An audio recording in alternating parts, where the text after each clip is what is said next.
My name is Sergiu Pașca.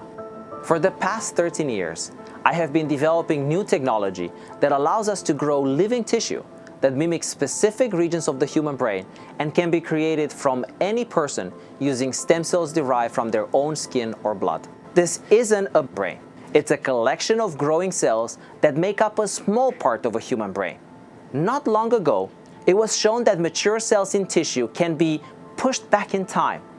The resulting cells, called induced pluripotent stem cells, can be obtained from skin cells or blood cells and have the potential to become any cell in the human body. We started by asking a patient to painlessly provide a very small skin sample. We then reprogrammed those skin cells so that they became stem cells.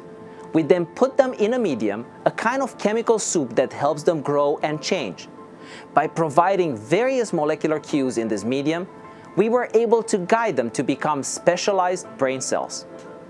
By using a variety of techniques, we coaxed the stem cells to come together into a three-dimensional, round cluster of cells that we called a spheroid, after its shape. These three-dimensional spheroids could be maintained for years, allowing for the development of more complex characteristics. We use various combinations of molecules in the growth medium to guide the development of our organoids and mimic specific parts of the nervous system. For example, we allowed one to develop into a facsimile of the brain cerebral cortex. By using a slightly different molecular combination, we guided another organoid to develop into a structure resembling the developing brain subpallium. When we put these two together, we discovered something really fascinating. They started to communicate with each other.